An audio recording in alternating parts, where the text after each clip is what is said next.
We were at Texas. It was Texas. That's Texas. Yeah, it was Texas. I'll tell the sorry. story. No, it's fine. I'll tell the story. It's pretty funny. So I was a little head. So I'm driving the Bud car, got all this attention, and probably maybe some of it was going to my head. But I go out on the racetrack to make a qualifying run, and Shawna was on the racetrack in front of me. And I don't know if I passed you or whatever, but in my opinion, Shawna had bothered my qualifying run, my mock run in practice, right? Back in practice, we used to take the grill off and go out and make a run, right? And if somebody pulled out in front of them, you're like, "God, why'd you do that?" You know? And it happened every week, you know, and I did it sometimes, pull out in front of people. And but anyways, I flipped her off, and which is, if you are kind of by the old school thought, like her and myself and even my dad's generation, the bird is not okay. That's like personal, right? It's often used now, but that was like a bad offense. You know, if you're gonna flip somebody off, it better be because they did something really, really bad. Well, it's like after practice, and correct me if any of this is incorrect, but she comes into my holler. And I'm standing there doing something, pacing around, I don't know, getting some snack or something. And she comes up and goes, "You're not going to do that to me." And I said, "Well, you pulled out in front of me." She's like, "I don't care. You're not going to flip me off. You're not going to treat me like that." And she was a little louder than that. No. But she was. I had a tendency for that at she times. was ticked off. And I was like, I understand. Good for you, Shawna. Yeah. Good for you. And I told Sonny, not Sonny, but I told Tony Uri Sr. was my crew chief. And I told him, and I said, this is what happened. And so the race starts, and I don't remember what point of the race it was, but it was Shawna was on the inside, and I was on the outside on a restart, and I went down in the corner, and she came up the track. I came up. Yeah. And we hit, and I crashed, and I get out of the car. And I thought, I was like, man, she's still mad. Oh, I was like, I thought it was over. Just a bird finger. I thought it was over after the holler conversation, and she's still mad about it. And I go over to Tony Sr. and he's like, "It's your fault." Yeah. No, I will tell you, right? I did not do that intentionally. I couldn't keep it down, and it's the last thing I wanted to do. But I mean, it was a long time ago. Yeah, it was. But hold up. Yeah. Let's not move on past this. But maybe I should have changed my story. Okay. Did everything he say, is that how you remember it first? Yeah. Okay, so he did. All right. Secondly, do you remember what his reaction was after you went into his holler? Because going into somebody's holler that's a bold, courageous thing. You don't know how many people are in there. You don't know. There's a lot of uncertainty. So you do it. Yeah. I think my adrenaline was probably so much like I'm not for, I had a decent car and I didn't, I just don't do that. But I think he didn't react in a like, get the heck out of my trailer or get, I'm whatever. He just kind of.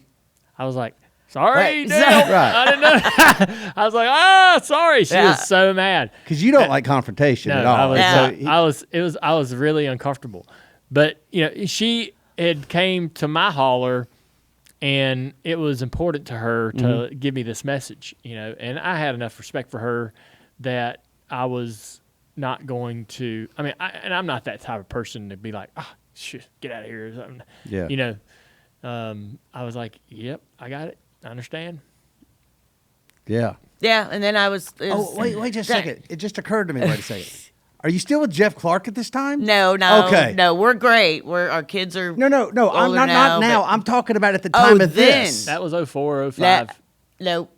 Okay, because I don't know that we've even said it. I think everybody assumes it, but Jeff Clark was Dale Jr.'s gas man. Yes. And Jack Man at one point, like Jack Man, gas man on the Budweiser team, the number 8 team. Yep. And that's the Jeff Clark we're talking about. You married, had 2 kids with. Yep. Okay, in the 90s, but you were not with Jeff at this time because that adds another whole layer to the story. It does. No, we, I think it was 2000 that we had divorced. Okay, Yeah. Okay, fair enough. 2001. So, but he still had my back. So I was, Sure. Yeah. Jeff was always a good one to have on He's your a side. sweetheart. You damn right he is. was. He always was. He's a sweetheart, and he's Goliath. We called him the Universal Soldier because he was. Yeah, and he's still like that. He's still like. Gotcha. And Okay. hey, my kids are amazing. I mean, my kids are, but they're both 6'1", and they have his bones Yeah. and. Okay, so, all right, but that doesn't That- play into the story. So then you mistakenly, not on purpose, take out Dale. Was there anything after that? Like, did you go say something in the media or whatever? That I don't know. I probably was snarky Not in happy, my post yeah. race, but And I know I got some comments Yeah. for taking Dale Jr. out. You know, that wasn't a good thing, Yeah. and people were like, yeah. yeah. But I so- imagine you probably dealt with just anytime you're in an incident, you probably dealt with that. Like you had to Yeah. deal with, the comments. Am I wrong in saying that it probably never left you? Like people saying, just always having a comment or No, something? it does leave you because you can't carry it around with you. Like it was a bad situation. Didn't mean for it to happen, but if I carried it to the next track, then to me something else is probably going to happen. And you're going to do something stupid. So you just Gotcha. got to let them go. But I was very well trained on drivers not happy with me or didn't like the fact that I was out there, even if I didn't do anything. They just, I mean, I had one of the truck guys, you need to have an apron on and be in the kitchen. And we were kind of pretty competitive, and my owner was a little sassy. And so he put "Bye-bye boys" on the back of my fuel tank on the truck. on And then the this big other rig. guy, on the big Yeah. rig. And the other guy put "Bye-bye." So, I kind of created that situation, but that's kind of how they were. And, Oh, my that gosh. was one that was like, Could- yeah. Yeah. Did you so- follow that, so- Mike? Yeah. The I got it. competitor had on No, his truck. I got it. Oh yeah. my God! Yeah. Yeah. It's such a different time. Yeah. It's Right. such a different time. Right. Was there anybody, even going back to trucks, was there anybody that you felt disrespected by that ultimately, though, in the end was redeemed and came to when they either got to know you or, whether it just took time? Is there anybody like that you, that y'all learned to have a mutual respect with?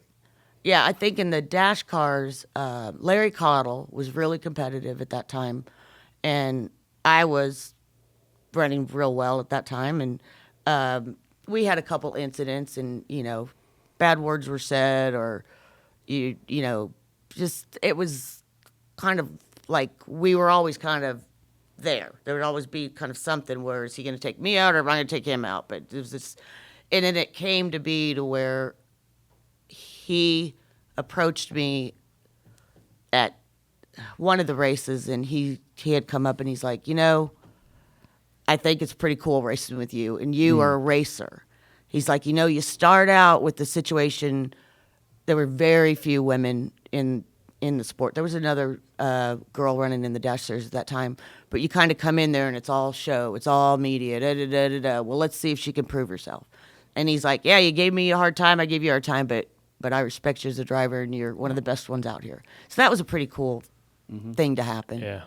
For him to say that. Yeah, I was riding home on the plane with Dale Jarrett, and he thought that you were extremely talented. He was the one who told me I made the Daytona 500. I didn't even know I had made it. And Dale he's like, Jarrett? Yeah. In He 2002. came up and patted me on the back and said, "Good job, you're in." And I'm like, I hadn't registered yet. And then my media girl at the time took me straight across the street to the mall to do a autograph thing, and didn't even take me to the media center. So I had just made the Daytona 500, and they didn't take me to the media center. So I was like, what? And I didn't know, when you have the people telling you where you got to be and what you got to do. And Hey, that stuff at Volusia Mall, though, was no joke. I mean, like, Volusia Yeah, Mall, Volusia everybody Mall did that was- stuff yeah. back in the day. PRN had their big deal. Benny Parsons had his big show over there. Yeah, So, I miss all that stuff. I know, right? We dreaded doing it when it was No, happening. you did. I You dreaded it. Yeah. Yeah. it's different now, though, isn't it? How they Yeah. have like the regulated. Yeah. Yeah. Well, It's fun times. How does racing wind down for you? You Well- said you mentioned earlier where you kind of just stepped away. You Yeah. didn't like the car. You weren't feeling safe. But emotionally, like this is something you've done all your life. It was who I was. It was Yeah. my So how- identity for so long. How'd you manage the emotions of doing that? I think one thing that I started doing the decorating thing, and then when I was doing that when the kids were when they were little, and when I was pregnant, I was doing the painting and decorating because I wasn't driving, and then I got back into it. And then when I did decide to I got to step away, I had never, this Facebook just started, and I'm not a real good tech person. So a friend of mine had said, you need to do Facebook, but I was doing Happy Chair. So she's like, you need to create a Facebook with Happy Chair. What's a Happy Chair? It's where I created furniture, custom, vintage, really fun, funky, and I was traveling around. I created all these sofas and chairs, and then I would sell them at different venues. Like I just came back from Texas. I'm not doing Happy Chair anymore, but I'm doing design now more. But Miranda Lambert bought 8 pieces from me at one of my shows. Whoopi Goldberg bought one. So it was pretty cool because I was doing online sales and creating this furniture. Well, so we started this Facebook page, and there were no Happy Chair people, and there was all race fans. It was like, where have you been? We loved you so much. And next thing I know, I had 5,000 friends on Facebook, and it was all, and it kind of like gave me this whole like, you know, you can't go with what if, and I'll tell you, it wasn't easy when Danica came in. I supported that 100%, but for me to see all that media about her being the first one out there, and then the first this, and I'm like I didn't ever exist, but I mean, I supported her. I'd met her prior to. She was, up and coming, but it was hard to kind of see all that, but it's a different time. And that's where you got to look at it. And now I'm on the appeals for NASCAR, so I'm still a part, and I do decorating pretty much for a lot of people that keep me into the sport. And so I don't miss it. I just don't like going to the track unless I'm there with someone or doing. When's the last time you went to the track? Let's see. It was probably Talladega last year. Dang. And then Texas, I went with Boyers, Laura and Clint, because they were building, and we went all over and bought all kinds of Texas stuff. Gotcha. Big stuff and Texas stuff. And so, I went to Texas with them. And I didn't go to Charlotte this year just because I got a card and everything, but it's like, you got to go by yourself then, unless you really know, or you're going to see people, but it's dwindling down to those in the garage area who remember my time frame. There's a few, but now it's so different. Yeah, it is. So different. So let's talk about your health scare a little bit, which I can't imagine how difficult that was for you. So how do you find out about your cancer? I found out I had made an appointment with my OB because I wasn't feeling right. Like I didn't have any suspect of anything. I just felt like my emotions are out of whack, and it's probably hormones. It's just like I'm crying at a minute, or I just feel weak, like weaker than I've ever felt. And the night before that appointment, I felt a little pee. Just a little bump, but I don't know why I felt it then. Didn't even faze me, really. It's just something I had never really felt before. And so I told her, I'm in the doctor's office, and I'm like crying. I'm like, I don't know what's wrong with me. I think my hormones are messed up, or I'm blah, blah, blah. And then I said, I did find this little thing. And she's like, oh, well. So she's like immediately made a diagnostic MRI, or not MRI, what are they called? Mammogram. I just went blank. So that day I went over and did the mammogram, and then I don't remember if I had to come back. No, it was diagnostic. So my mother-in-law, Jeff's mom, went with me, and we waited, and then they put us in this little room, and the nurse came in, and then the doctor came in, and they had the things, and they're like, well, we found something, and it's transferred from your breast to your lymph nodes. So basically it's right at a stage 3. And so then it was like, womp, womp, womp, womp, womp. You just didn't. And Sue is why she had her little recorder so we could kind of go through. And then at that point, the next thing you know, they give you your cancer Bible and all your stuff. And And they're like, don't get online. Don't just you have like a person that they connect you with that's like your guidance counselor or whatever. And Don't dig around looking. Don't dig around. And then the next step from there was to go to a surgeon and go get an oncologist. It's like all of a sudden you're on this path, and nothing else matters except getting this figured out. So immediately I'm like, just let's do it. Let's do whatever. Just cut them off. Let's do whatever we're going to do. And so after my blood, then it takes forever. Then there's like a week that goes by before they figure out, because they have to do your blood work. They got to do all these tests. So like waiting for the surgeon to call to say, here's your surgery. It's scheduled. Well, after the blood work, the OB was like, we're going to go a different way. We're going to start you on chemo, and then we're going to do surgery, and then we're going to do more chemo, and then radiation. We're going to try to get this. So first chemo, I had a reaction after. Like we were leaving, and I was getting in the car, and I just got really like dizzy. I felt like my chest was, like I couldn't breathe.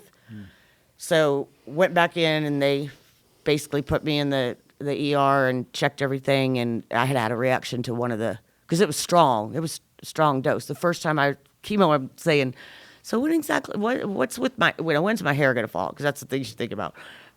So she's like, 12 days. I'm like, 12 days. Yep, 12 days.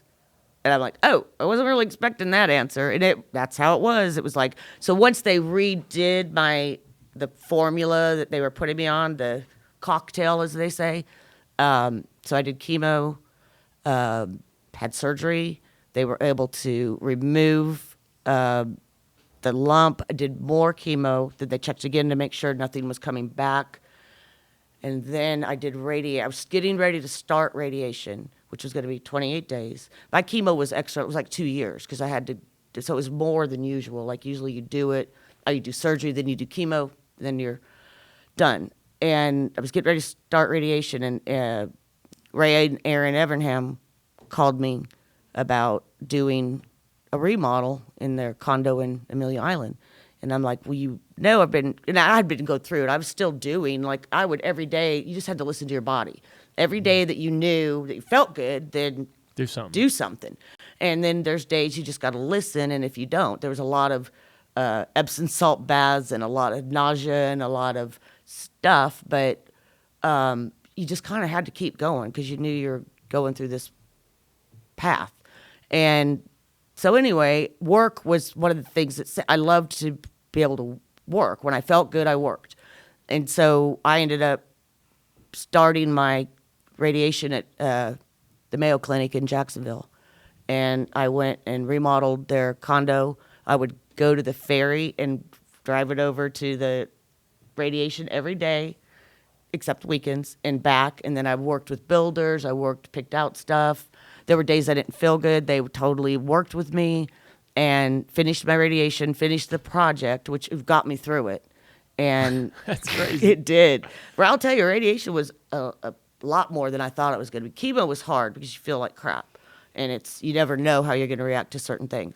But the radiation was like meat. It was like it burns you from the inside out. First few days are nothing, but you get into day 15 and it's like, ugh, it's awful. But I was very lucky, so I didn't have to have a mastectomy. They got the lump and, a little bit here and there, but so you never did surgery? Lucky. No, I did surgery. You did surgery, but we did surgery. So they, took part, but they didn't have to take it all. So, wow. Yeah.